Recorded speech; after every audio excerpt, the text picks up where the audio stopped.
everyone, welcome to my channel Lifestyle by Nahama. I'm super excited to have you here today.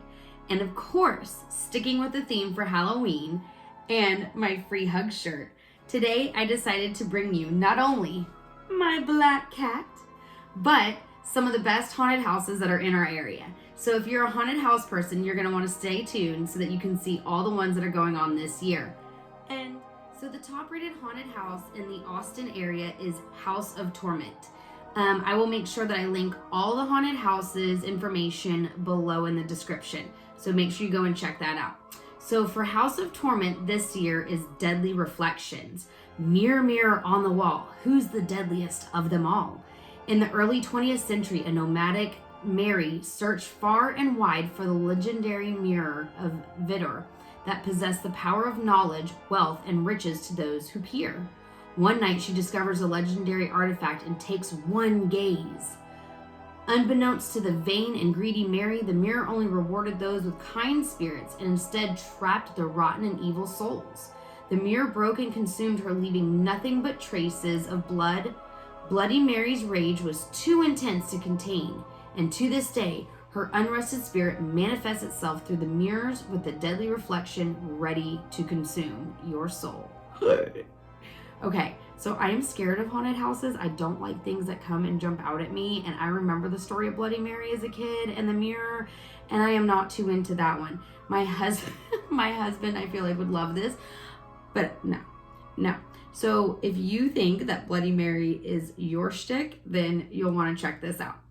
Ticket prices for this haunted house are $22.99 to $32.99, and it's definitely one that I see all the time advertised, and I hear about people going to all the time. My friends love it. My husband loves it. So you'll probably want to check that one out. The next haunted house that we're going to talk about is called Scream Hollow.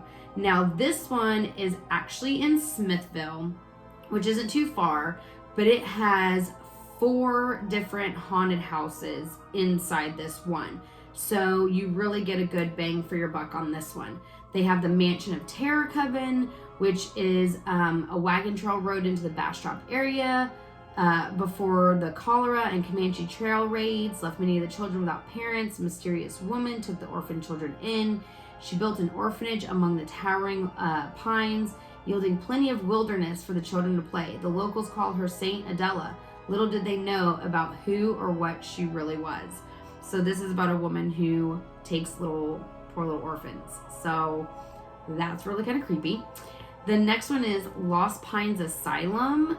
You get to choose your path in this as it towers over the dense oak trees to create a terrifying experience you won't want to miss. Enter if you dare into the asylum to discover the bodies of a victim lost to horrible mental and physical experiments and ghastly diseases. Decide your fate with the splitting pathways. Get out before you're the next one on the autopsy table. Okay. I can tell you right now, I'm already scared. This is not going to be my thing at all. Not this one. The third feature at Scream Hollow is Wicked Darkness, The Maze. Now, we just went to the candy corn maze and the Barnyard Animal Maze when we went to Sweet Berry Farms, and we got lost in those children's mazes. So this one right here, that's a scary one. I'm gonna stay right here. I'll send my husband. He can tell me about it when it's over. The last attraction at Scream Hollow is the Slaughterhouse 2 Lunatic's Revenge. Virgil truly got the last laugh as what he thought was a final clown was slayed on that moonlit night. A themist cleared all the clowns laid dead in the graveyard of colors. Or did they? Dun, dun, dun, dun. So if you like any of these 4 attractions, how many? 4 attractions at Scream Hollow, prices start at $21.95 for tickets. And the neat thing about them is you can actually buy, if you want to do a 4-pack or things like that, you can buy those. And so the tickets start at $21.95. per person, and they do go up depending on if you want to like skip the line and things like that. But you can also buy group packages. I think 4 was the biggest, maybe 6. But anyway, all their stuff will be linked below.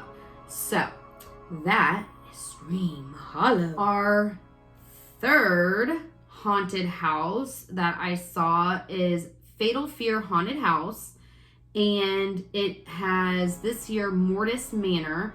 To most, it seems as if Mortis Manor has always been there, growing out of the hillside like a cancerous tumor. It's hard to imagine it was ever inhabited by mortals, but it was.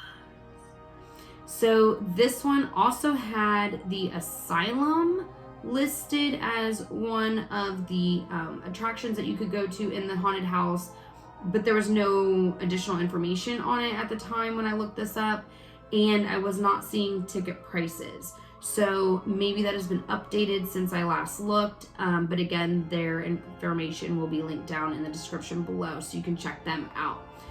That one is located in Austin, so that is much closer to home. We have, ready? Silo of Screams. Okay, this one is in Temple, so it is a little further. And this one has 3 different attractions inside of it. Now, I was having a hard time getting all of the information for each one of the attractions, but you could see pictures. And think that you like Silo Screams and you want to go to Temple. Tickets start at $27 a piece. I did not see any sort of group rates or skip the line or any of that sort of stuff. So that is going to be our Silo of Screams. The last haunted house on my list is 13th Floor Haunted House. Now, this is actually owned by the same people that do House of Torment here in Austin, but the 13th Floor Haunted House is actually located in San Antonio. Now, they do have 2 different attractions. One is Dead End, and this is where enjoy your travels through Dead End District, known for being a forgotten area filled with decay and filth. Few still inhabitants, I cannot talk today and read at the same time. Few still inhabit this town, and those that do are hardly alive. Make your way through the streets as you encounter hordes of the living dead. Can you stomach the dismay long enough to survive, or will you become one of the undead who roams the streets? So this is definitely a more zombie kind of deal. And then the second attraction that 13th Floor has is Legend of the Saw. So rumors swirl around one family living in what was once San Antonio, with locals claiming that they have made a deal with a madam who some call the devil himself. In exchange for sparing their lives, the Slidell family has agreed to herd and slaughter fellow humans to supply this nameless soul reaper with the flesh he craves. Word has it that the screams and gurgling heard amidst the roars of chainsaws at Slidell family sawmill are from human livestock. Ew. Sitting atop a mass grave of badly decomposing leftovers, an unanticipated side effect has made matters worse. The slaughterhouse has become a feeding ground each night as the local undead are drawn to the thick stench of rotting flesh. I feel like I have a really hard time making some of this sound scary, because I just imagine if I was there and these things are jumping out at me, I would have a heart attack. So this attraction is, for tickets, is $21.99 to $29.99. Now, the rates for 13th Floor Haunted House actually depend on a couple of things. So first of all, it depends on the date that you want to go. Obviously, weekends are busier, so they're going to be more expensive on the weekends. And then they actually have add-ons available. So you could do like a fast pass or skip the line, and things like that. And so they, of course, will be listed. Now, I think it's really funny on multiple levels, okay? Let's be real. On multiple levels that I'm even having this conversation about haunted houses. Oh, kitty, you want to join again? Okay. So it's amazing that I'm having these conversations about haunted houses, because I'm so terrified of them, and my husband even knows how scared I am. So one time we did this zombie apocalypse thing where they do the House of Torment, and you're supposed to shoot the zombies. Well, I was so panicked in the fact of I couldn't get my gun to work, then did not know that the workers get so close to you. And in a fight or flight mode with my gun not working, I just said screw it. And I swung this, it's a fake gun, but like a laser tag gun thing. But in my panic, I thought, this sucker's kind of heavy. We're gonna fight. And I swung it, nailed the poor actor in the head, made him fall on the ground. I thought that he cried. I could be wrong. That might have been me crying, but we'll go with him. We'll say that he was the one crying. And I immediately was escorted out of the zombie apocalypse because I couldn't handle it. So another few years after that, this is a separate time, my husband decided, why don't we try this again? We're gonna try this again. Yeah, not a good idea.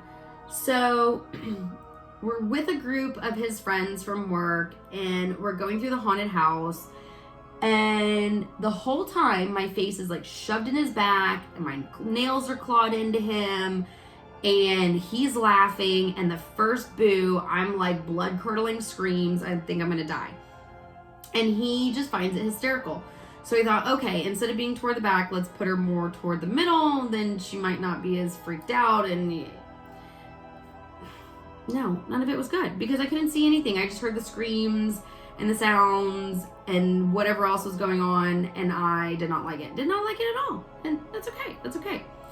So I finally see the exit sign for this haunted house. And at the same time that I see the exit sign, I hear this guy start up a chainsaw. Now, he looks like something from Texas Chainsaw Massacre or The Hills Have Eyes. I don't know how to explain it, but yeah. He was like a mix of different scary movies. And he starts the chainsaw. Now, knowing now, but in the moment of my fear, I didn't care whether there was actual blade or teeth or whatever on the chainsaw, right? Like, I was like, there's a crazy man with a chainsaw. I'm getting the fuck out of here, right? So he starts it up. I see the exit. I immediately take my husband, shove him between me and Chainsaw Man, whatever he was, bolt out the front door or the exit door, and I get out and I'm huffing and puffing, and everyone that was in our group was laughing at not only how scared I was, but the fact that my 5 foot tall ass had just shoved my football player size husband the hell up out the way. So, if you like any of those things, make sure that you like this video and subscribe and check out all of their links below. I'm super excited to share Halloween, my favorite holiday, with all of you. So I'll see you next time. Bye.